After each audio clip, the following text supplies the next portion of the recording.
नमस्कार दोस्तों, नूतन अमृतवाणी में आप सभी साथियों का स्वागत है। दोस्तों, हर साल अश्विन मास के कृष्ण पक्ष की अष्टमी तिथि को जितिया का महापर्व मनाया जाता है। दोस्तों, यह पर्व भारत में बहुत ही महत्वपूर्ण माना जाता है। जैसा कि आप जानते हैं, भारत तो आस्थाओं का देश है, भक्ति का देश है और इस देश में अनेक प्रकार के व्रत और त्योहार किए जाते हैं। लेकिन जितिया का व्रत बहुत ही खास होता है, क्योंकि यह व्रत महिलाएं करती हैं और इस व्रत को बहुत ही नियम निष्ठा के साथ किया जाता है।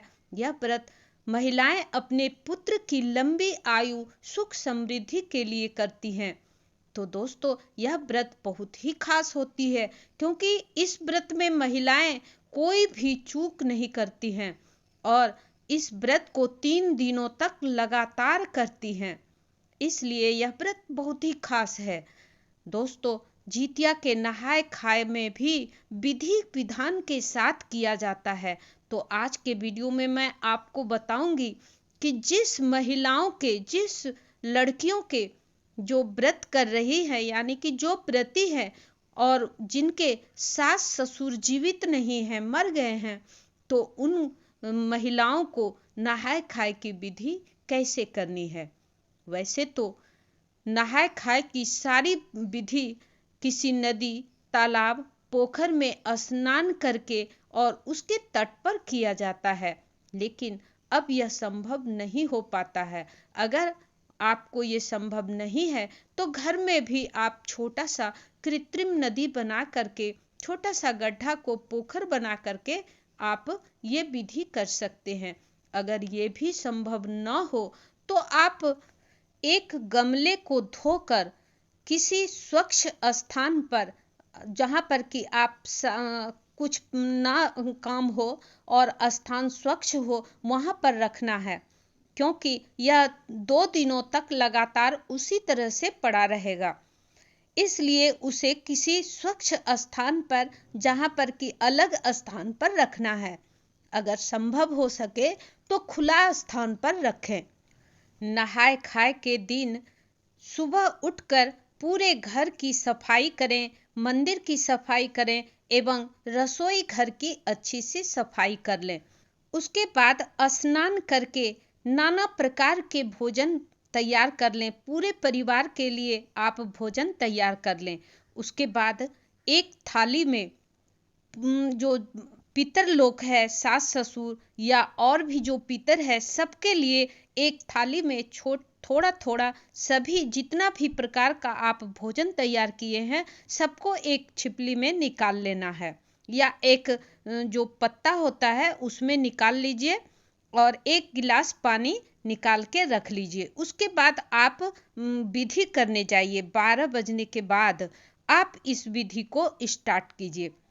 12 बजे के बाद जहाँ भी आप कृत्रिम बनाए हैं पोखर, या अगर नदी में जाना हो तो नदी में एक डुबकी लगाएं, या अगर घर पे पोखर बनाए हैं तो 1 बाल्टी पानी माथा से डाल लें, या फिर अगर जो पोखर आप गमले में बनाए हैं तो भी आप 1 बाल्टी अपने माथे पर पानी डालें। उसके बाद उस जो पोखर है उसके किनारे पर बैठें।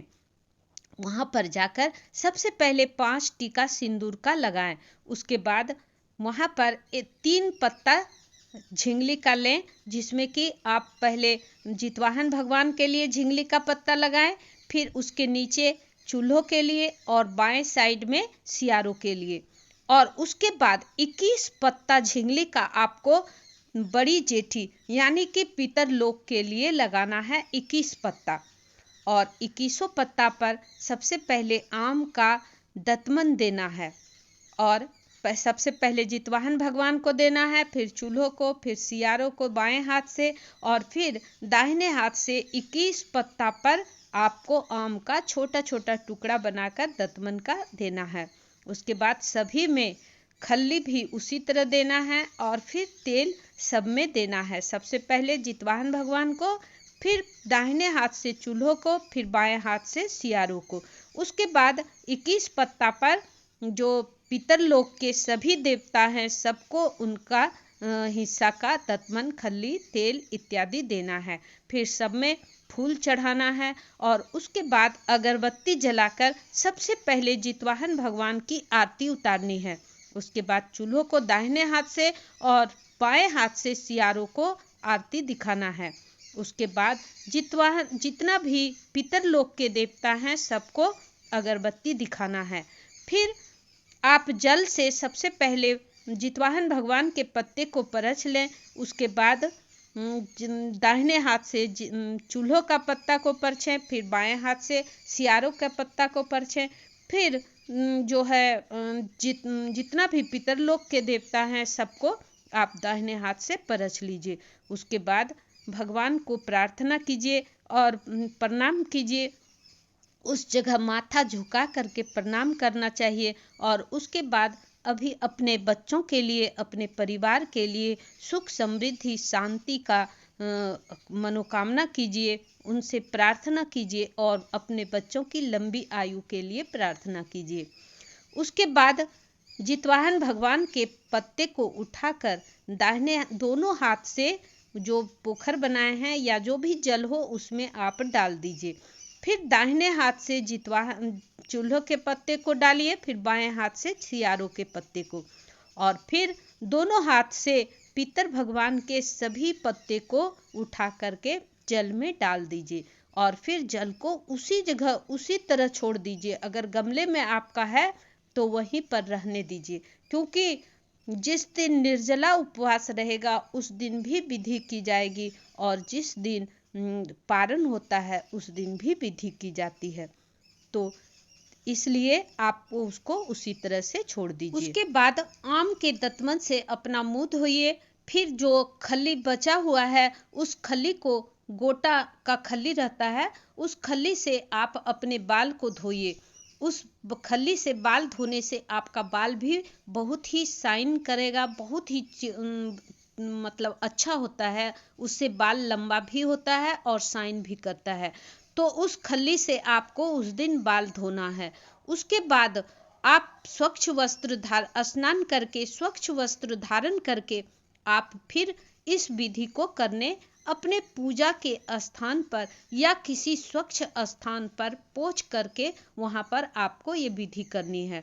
वहां पर एक केला का पत्ता लगाना है जिसमें कि जितवाहन भगवान के लिए नैवेद्य चढ़ाना है और फिर उसके नीचे झिंगली के पत्ते में चूल्हों के लिए और फिर बाएं साइड में सियारों के लिए पत्ता लगाना है। उसके बाद 21 पत्ता छोटा छोटा टुकड़ा करके 21 पत्ता आपको भगवान पितरलोक के सभी भगवान के लिए 21 पत्ता का टुकड़ा लगाना है। सभी टुकड़े पर आपको नैवेद्य चढ़ाना है। फिर एक सखुआ का पत्ता लेना है जिस पे आपको सीधा रखना है।